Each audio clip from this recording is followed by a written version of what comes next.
Dan ulama kita menjelaskan bahwa bab ini diperuntukkan untuk menghibur, memberikan semangat, memberikan motivasi, memberikan spirit untuk setiap orang yang Allah takdirkan punya kelemahan dalam kehidupannya. Bisa jadi kelemahan itu di sisi fisik, dha'ifan fi badani, jadi fisiknya lemah, mungkin sakit-sakitan, mungkin nggak sempurna,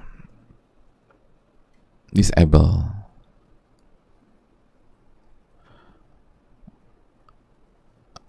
atau kelemahan dari sisi akal, atau dha'ifan fi aqli.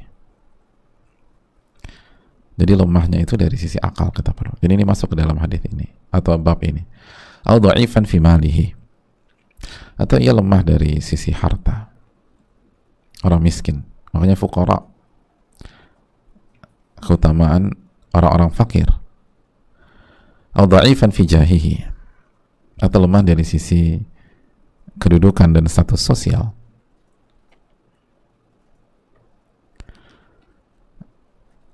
Jadi dia berasal dari misalnya keluarga yang tidak terpandang, keluarga yang lemah, yang nggak dianggap, bahkan mungkin dicemooh oleh masyarakat di negerinya atau di desanya atau di kampungnya atau di kotanya. Jadi dia lemah dari sisi kedudukan.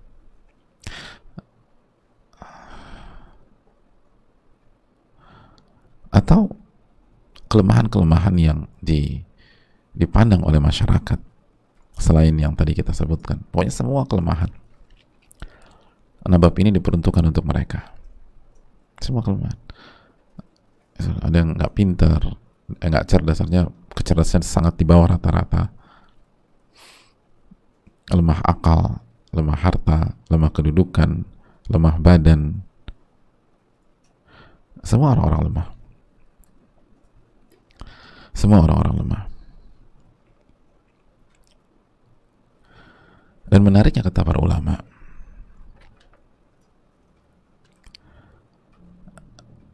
fa inna Allah subhanahu wa ta'ala qad yaj'alul insana dha'ifan fi wajhin lakinnahu qawiyyun 'inda Allah azza wa jalla yuhibbuhu Allah wa yukrimuhu. Dan Allah subhanahu wa ta'ala bisa jadi menjadikan seseorang itu lemah dari satu sisi, tapi orang ini punya kedudukan yang kuat di sisi Allah. Allah mencintai dia dan Allah memuliakan dia. Wa yunazziluhu al-manazil al-'aliyata, dan Allah berikan dia kedudukan yang istimewa, kedudukan yang tinggi. Wa hadha huwal muhim, dan ini yang paling penting. Al-muhim an takuna qawiyan 'inda Allah azza wa jalla wajihan 'indahu dha syarafin yukrimuka Allah bihi. Yang penting itu engkau kuat di sisi Allah,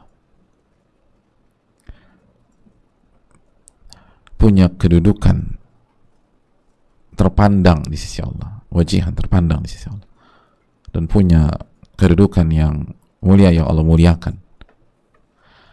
Itu yang paling penting, hadirin.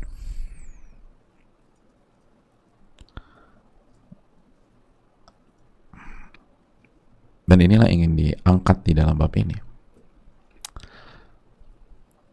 Jadi yang terpenting itu bukan kita punya kelemahan duniawi.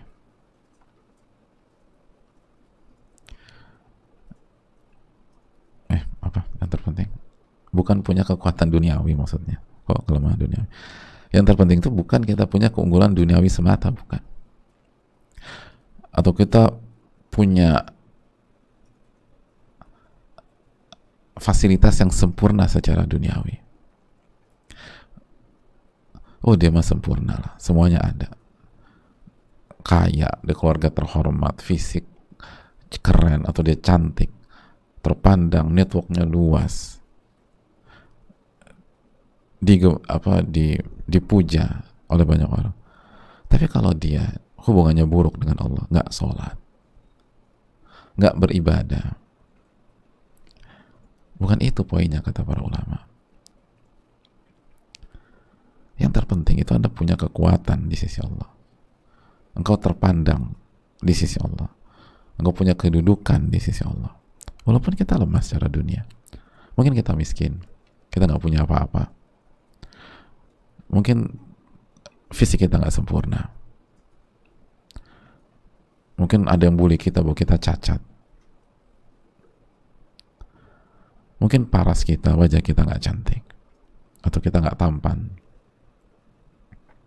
Mungkin tinggi kita terlalu tinggi atau terlalu pendek, karena terlalu tinggi juga dibully juga.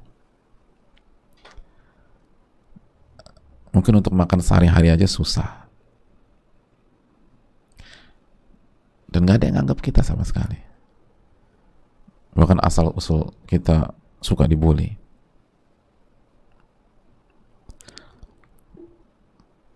Padahal mungkin bukan salah kita. Ada banyak orang itu lahir dari hubungan yang haram, lalu nggak bertanggung jawab, nggak bertobat, akhirnya dia tumbuh sendirian misalnya tanpa seorang ayah, atau ditinggal ibunya, dibuang sama ibunya.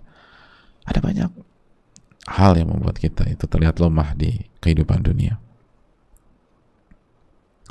Nah, bab ini untuk mereka dan untuk kita yang seperti itu.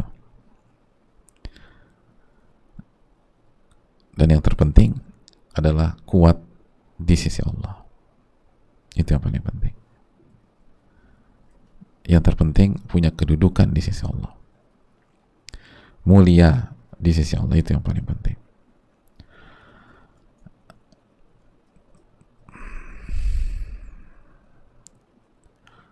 Dan ini harus kita tanamkan.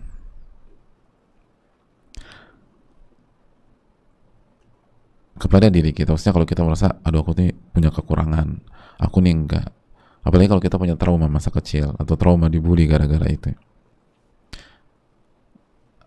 Enggak. Anda tidak rendah selama Anda beriman. Terus terus camkan ke diri kita, camkan ke diri kita, camkan ke diri kita. Atau kalau kita punya anak yang mungkin dibully sana, dibully sini karena dia nggak sempurna, atau mungkin karena kita berasal dari keluarga miskin, lalu dia dibully sama teman-temannya yang jauh lebih kaya, jauh lebih mampu dari dia. Ini konsep harus ditanamkan, bahwa kelemahan duniawi itu nggak berarti apa-apa, dan bisa jadi kekuatan di sisi Allah Subhanahu wa Ta'ala. Dan betapa banyak orang itu kembali kepada Allah itu karena kekurangan yang dia punya. Kalau dia sempurna, mungkin dia sombong. Kalau dia sempurna, dia merasa nggak butuh sama Allah. Kalau dia sempurna, dia nggak sujud, bersimpuh, dan meneteskan air mata kepada Allah. Maka kelemahan manusia seringkali merupakan kekuatan, pintu hidayah bagi dirinya.